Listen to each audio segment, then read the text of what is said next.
Özünü tez yetir mənə, yazdı təzə sətir mənə, yaz qoxunu gətir mənə. Bilsən necə darıxmışam, yoxluğuna dözümə olmur. Vaxt da uzun gəlib dolmur, gözlərim yoldan yığılmır. Bilsən necə darıxmışam.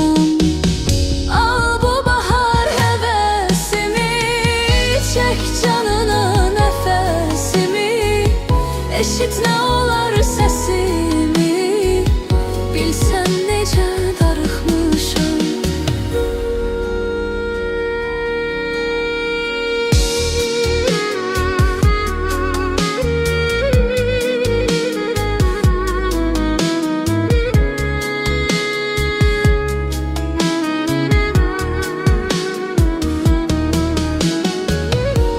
Ovundurmur məni heç nə, qəlbimin tək sən vecinə. Dözmək olmur bu köçünə, bilsən necə darıxmışam. Al bu bahar həvəsimi, çək canına nəfəsimi, eşit nə olar səsimi. Bilsən necə darıxmışam.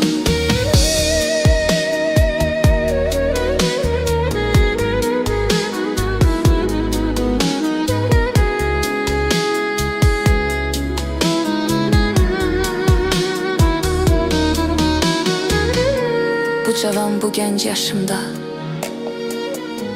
boğuluram göz yaşımda.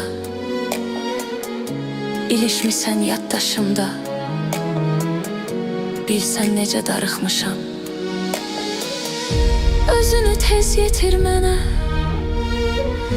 yazdı təzə sətir mənə, yaz qoxunu gətir mənə. Bilsən necə darıxmışam. Al bu bahar həvəsimi, çək canına nəfəsimi, eşit nə olar səsimi. Bilsən necə darıxmışam.